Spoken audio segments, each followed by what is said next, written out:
But it's important, ladies and gentlemen, much as we might be joking about the tribalism, it is a real cancer. A cancer that Museveni intends to use, just like he picked lessons from Obote. Museveni has been using tribalism from the word go. And because he has no point to make whatsoever, he has to trade the tribal narrative. It's very unfortunate that he uses the same victims to anchor his tribal narrative. Many times I watch with dismay, aged men and women, those that we thought are reasonable, falling prey to that. I'll continue to encourage you, ladies and gentlemen, to dismiss Museveni's tribalism with all the contempt that he deserves. We are a generation free of hate. We are a generation free of division. We are a generation free of tribal or religious sentiments. We are one. We are united by the pain that Museveni and his Onchos have caused to us. And yes, we are united by the aspiration of a new Uganda, which we must achieve. And indeed, we'll go ahead and achieve. Ladies and gentlemen, we meet today facing a nation in crisis. Our nation is in crisis, although there is every effort by those who rule over us to cover it up.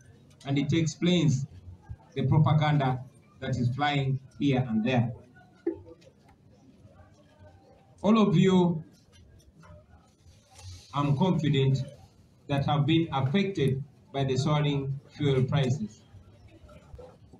Transport for people and merchandise is on the rise. Prices of different things are on the rise because of the rise of the prices of fuel, and in many cases, the absence of it.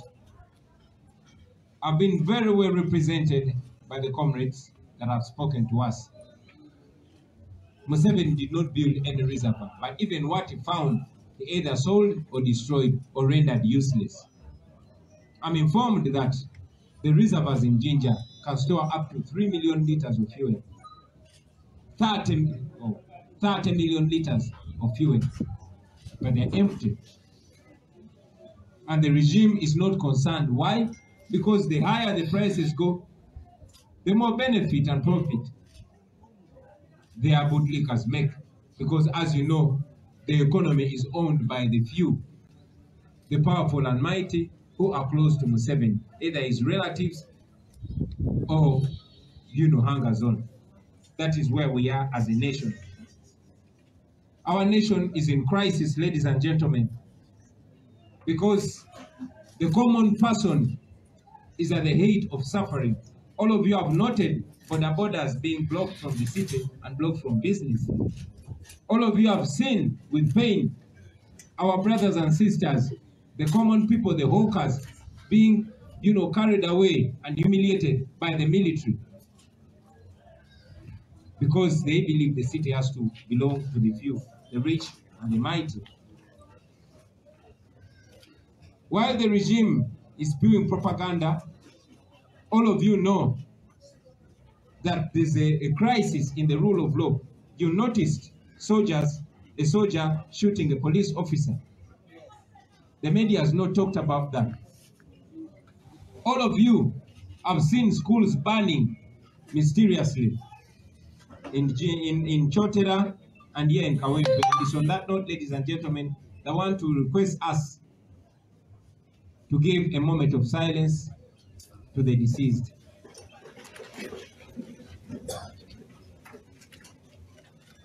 May their souls rest in eternal peace. Amen. So it is those things that the regime is trying to divert us from, and that is why they are pushing propaganda everywhere.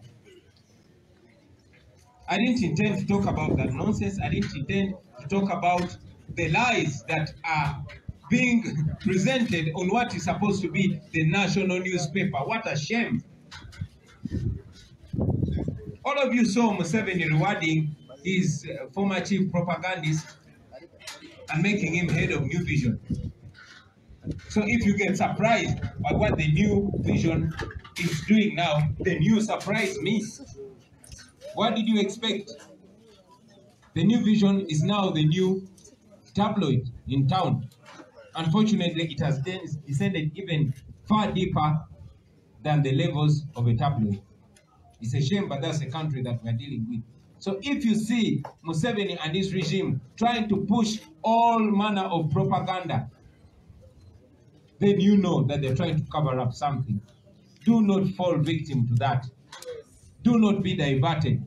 Our focus is removing Museveni and his anger zone, and we shall not stop until we remove it.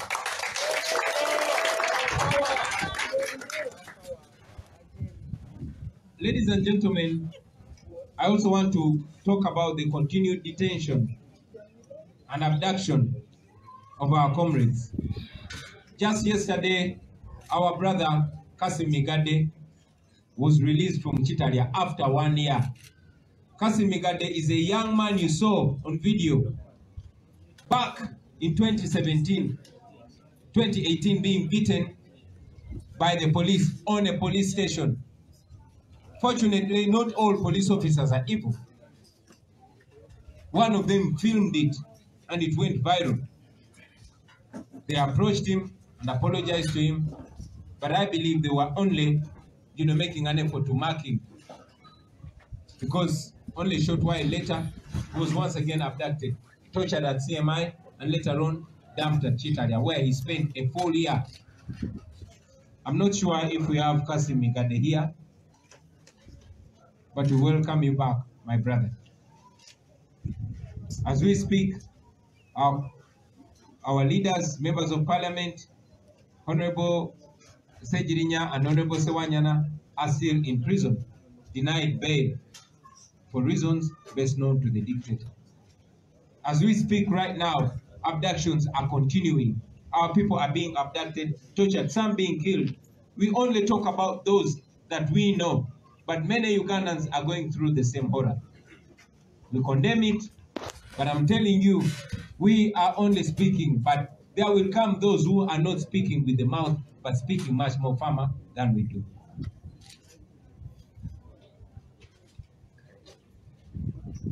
It is sad, ladies and gentlemen, that I have to mention that the regime has also gone far to co-opt some of the people we call forces of change. It is very, very disheartening to see those, many of them who inspired us to rise to the occasion and fight the dictatorship. But now they are justifying all the injustice and blaming us for being victims. I remind you, ladies and gentlemen, from whatever formations you come from, that you also are not safe. Nobody is safe until everybody is safe. Museveni is not your friend. We are not enemies. Uganda has one enemy, and that's Museveni and his bootlickers. And until we come together, we shall continue being seen as grasshoppers fighting in a bottle, but at the end of the day, fried and eaten together. The people of Uganda are watching you. The people of Uganda are watching us. And we took this from you, and we continued to tell them that anybody whose words and actions are helping to speed up the fall of the dictator is a friend to Ugandans. And anybody, no matter which party they come from, no matter which religion or tribe they come from, no matter who they are, for as long as their words and actions are helping the dictator to oppress us further, that person is an enemy to Uganda and to Ugandans. So remember that. I'll tell you, ladies and gentlemen, that we shall not be diverted, we shall not be derailed, we shall do everything that we can, every moral thing, every legal thing that we can to make sure that we disempower Museveni and his regime and finally make him fall. So it's on that note that I also want to inform you that today at 2 p.m. I will be speaking to the Human Rights Committee of the Italian Parliament, because Italy is one of the countries that General Museveni has hoodwinked, who want to cut all his, life support, all the life support of this of his dictatorship, so that at the end of the day, the whole world will stop dealing with Museveni, because dealing with Museveni means being a partner in crime, being a partner in the genocide that is being caused on the people of Uganda, being a partner in the oppression of Ugandans, and that is against universal standards of human rights. I thank you. Utikankobe Mulusoka. Anaika njogere Uganda nebe batisa. Basebo ne banyabo. Njikiridwa nnyo n'ebigambo ebyogeddwa abakulembeze bannange. Okusookera ddala njagala ogatta eddoboozi lyange okuvumirira ebikola bya mwami Museveni ne basajja be ebyokupromotinga oba okugezaako okusiga ensigo ey'obusosoze mu mawanga. Tukimanyi nti Museveni musosoze mu mawanga, ekyo tukimanyi. Asiga obutakwatagana mu bannayuganda kubanga tabeetaaga. Kiri ku likodi ekya Museveni okubeera munnayuganda akitamatama naye. Kale nno wakati ye mu kusiga ensigo ey'obusosoze mu mawanga twongera omusekerera kuba tuli bannayuganda ffenna. Nze olwaleero njagala okwogera nammwe ng'omusoga, njagala okwogera nammwe nga Ngobi, njagala okwogera nammwe ng'omwana w'eruuka, ng'omugwananfunta, omwana w'omuzaana kyabazinga funfuwe. Era olunaku olulala lwe naabanjogera nammwe ng'omunyolo, n'abanyonyola lwaki empaako yange yalaala. Oba lwe naabanjogera nammwe ng'omulugwala lwe ndibanyonyola lwaki bampita obini. Basebo ne bannyabo, ffenno tuzaalawa enkola eyo, kuba enkola eyo nkadde. Enkola eyo ya Museveni, baagikowa nga bwe baakowa Museveni. Ebadde enkola ya Museveni nga buli waaba talina kyagamba bantu kumuwagira, bw'aba alemeddwa okukozesa okubatulugunya asiga kwawukanayawukana. Ensonga lwaki ye baagufuula mulimu nti ye n'abo abamwogerera kye basinga okutambuza bwe busosoze mu mawanga. Era kya buswavu nnyo nti Museveni agamba nti abe NUP bonna Baganda. Mwana wattu nga bwe kiri wano, ng'abantu bano bwe basembeza Museveni era ne batamusosola, y'enkola yaabwe. Era tuli basanyufu nnyo nti n'abakulembeze bannaffe nga bwe nagenda eyo gye basibuka ne bampa amannya, ne bampa n'ebika, ne bampa n'omukisa. Mwana wattu ne wano tuli basanyu nnyo okubategeeza nti Deputy President waffe w'amambuka ga Uganda ye Nankya. Tuli basanyufu okubategeeza nti ne Secretary General waffe yeddira Mamba ye Nsubuga. Ate ffe tulina n'akabadi akalala kuba Deputy President wa Western Uganda ye Nsubuga ow'ente. Kale nno tujagenda maaso nga tusekerera mwami Museveni olw'enkola ye, kubanga ebyo abireesereeti singa abadde abigamba bannayuganda ab'emyaka gy'ensanvu oba enkaaga bandimuwuliriza. N'ekyamulya kubanga yatusanga ffe tuli wamu, yatusanga twagalana, yatusanga twegatta dda. Mumutegeze n'omutegeza nti omukyala afumba ewange Muganda ye Namakula.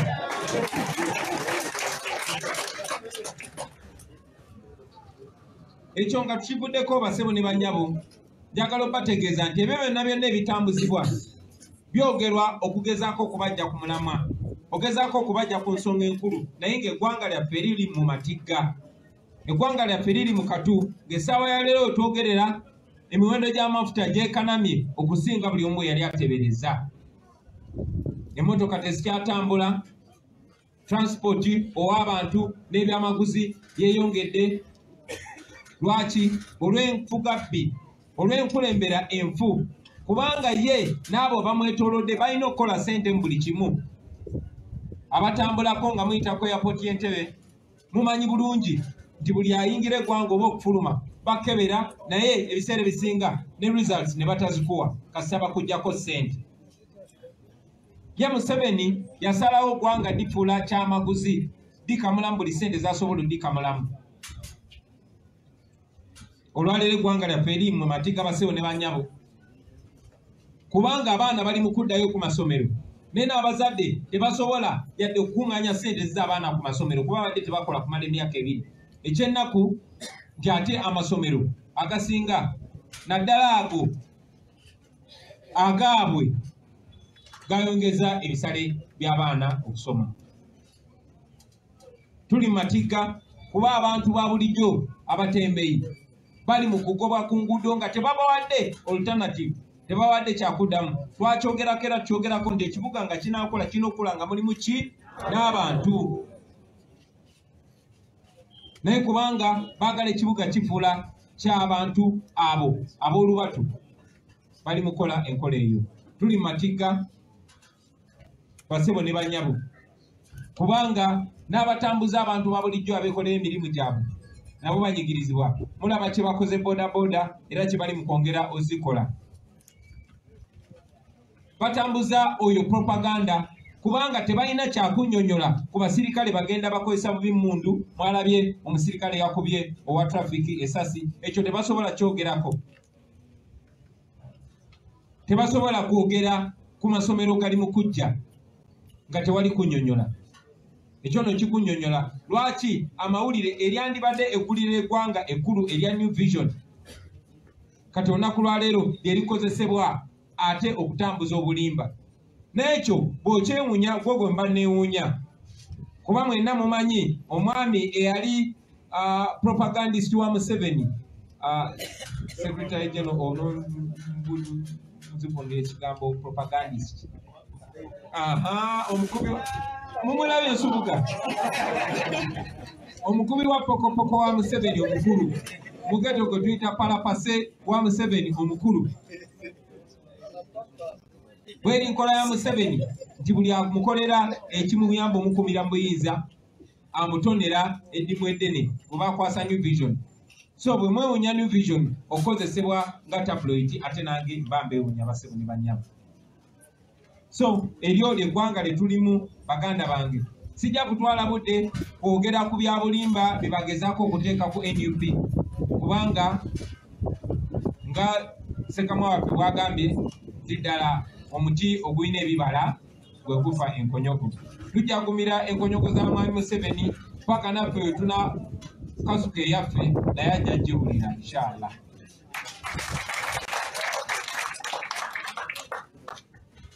Sijja kwagulu baganda bange nga soogedde ku bannaffe abavundira mu makomera ne bannaffe abagenda maaso n'okuwambibwa awatali musango mu ngeri emenya amateeka. Olunaku lwajjo omu ku bannaffe gwe bayita Kassim Migadde yayimbuddwa okuva ekitalya. Kassim Migadde ye mulenzi abamu gwe mwalaba mu 2018 nga bamukuba abapoliisi nga bamukubira ku police station nga bamulanga okubeera owa people power. Kassim Migadde oyo yagenda mu kooti n'abaloopa. Abamu bajja ne bamwegayirira naye mu kumwegayirira balinga abaali bamupima bamanye byakasiba kubanga era oluvannyuma lwa byonna bamulondola ne bamuwamba ne bamubuzaawo ne bamutulugunya bubi nnyo ne bweri nkola yaabwe ne bamutwala mu kooti y'amagye ne bamutwala ekitalya. Kassim Migadde yayimbuddwa olunaku lw'eggulo oluvannyuma lw'okumala omwaka mulamba ekitalya nga talina musango. Wabula bannaffe ebikumi n'ebikumi bangi bakyavundira mu makomera okwetoola eggwanga lyonna. Twogera ku abo be tumanyi naye nga bangi nnyo be tutamanyi be tugenda amaaso nga tutegeera obutegeezi be bali makomera ago basebo ne bannyabo. Mu mbeera y'emu abaka baffe aba Parliament Honorable Ssegirinya ne Ssewanyana bali mu kkomera awatali musango. Gavumenti eremeddwa okuleeta obukakafu bwonna naye ate baagana n'obeeyimirira nga amateeka bwe gagamba. Naye Museveni bw'atyo bw'akola agezaako tumala mu maanyi, agezaako batiisatiisa. Kye nsobola okubagamba baganda bange nti mbeere bagumu temugwa mu maanyi, ono Nakyemalira ayidde era essaawa yonna agenda kuvaako.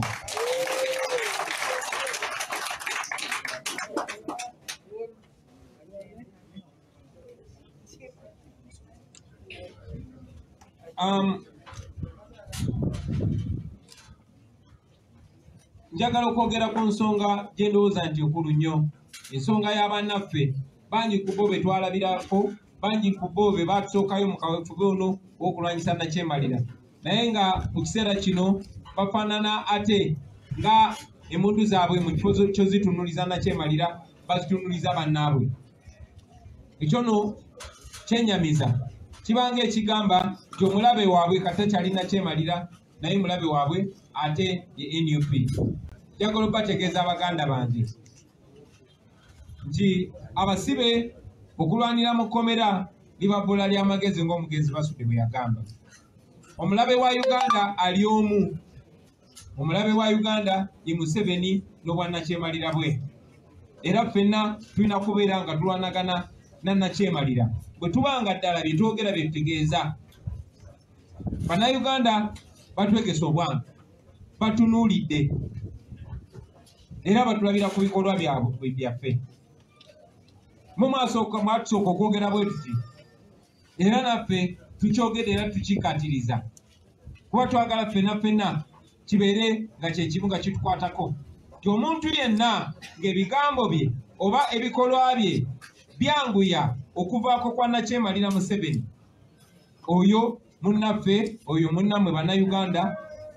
Naye omuntu yenna ng'ebigambo bye oba ebikolwa bye nga biyamba nnakyemalira Museveni okusigala nga tulugunya Bannayuganda, okusigala nga tufuga, gwe oli mulabe wa Uganda, oli mulabe wa Bannayuganda.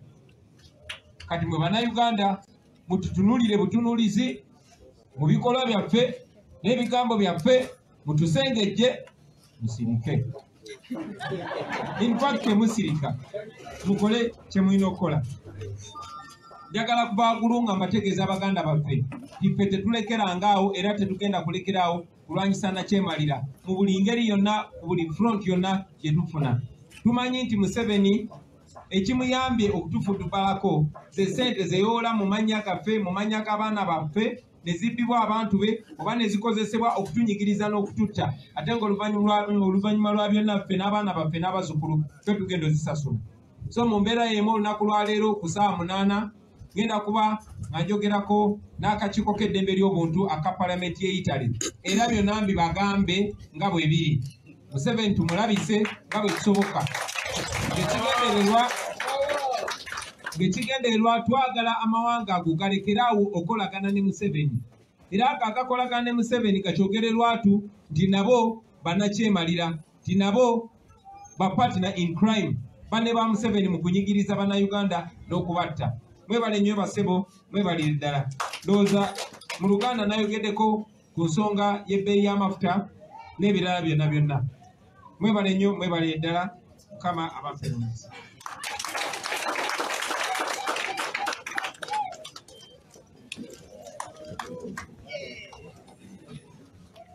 Thank you, Mr. President. Sit and take maybe 2 to 3 questions, if any, from the media. Okay. Mkulu asomeseza bulungi.